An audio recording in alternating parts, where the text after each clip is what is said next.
بعد از آن گفتن که اذا لم یفیدک العلم خیرا فخیر منه ان لو قد جهلت. اگر علم به تو فایده ندهد، علم به تو فایده نرساند، فخیر منه ان لو قد جهلت، خیر بود که تو جاهل باشی. خوب بود از این علم بی عمل اینکه جاهل باشی. و پیامبر صلی الله علیه و سلم در دعای مشهورشان در صحیح مسلم آمده است، پناه طلب کردن از علمی بی فایده. اللهم انی اعوذ بک من علم لا ینفع.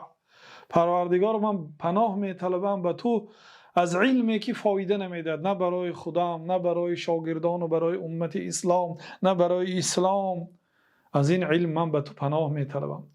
و من قلب لا یخشی، از آن قلبی که وقتی که آیات الله تعالی قرائت کرده شود، سخن پیامبر صلی الله علیه و سلم براش گفته شود، در قلبش ترس نآید، از همین گونه قلب ها من به تو پناه می طلبم.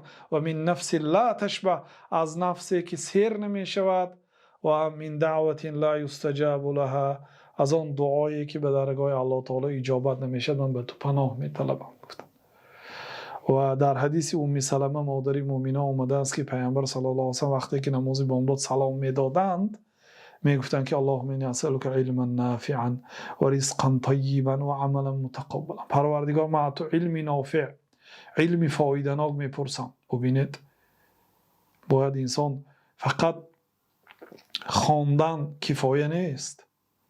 در صحبت گذشته شیخ الاسلام را آوردیم که زیاده از 120 تفسیر میخواندند، باز از الله تعالی شبانه روی خود را به خاک مالیده دعا میکردن که پروردگارا ای معلم داوود و ابراهیم و آدم برای من علم ده، ای مفهم سلیمان برای من فهم ده، چون که و آتیناه من لدنا علما، ما این علم را از جانب خودمون دادیم.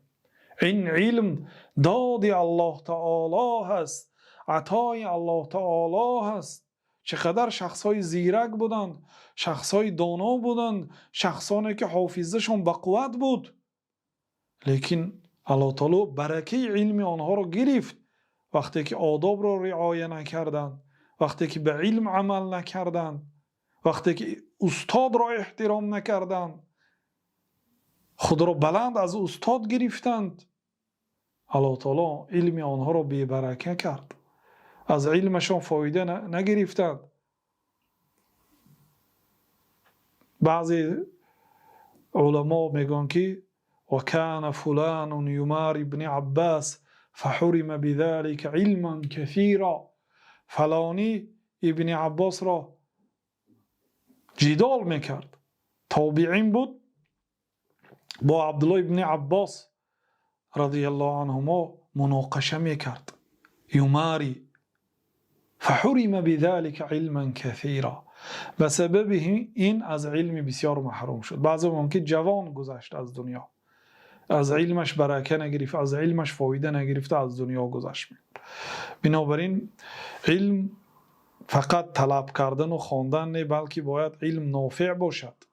و پیامبر صلی الله علیه و سلم واقعا در چندین حدیث ها پناه طلب کردن و همین گونه امر کردن که ما هم پناه طلب کنیم. صلی الله علما نافعا، از الله تعالی علم نافع بپرسید و تعوذوا بالله من علم لا ينفع، و از الله تعالی پناه طلب کنید از آن علمی که فایده نمیدهد. در حدیث ابن ماجه آمده است.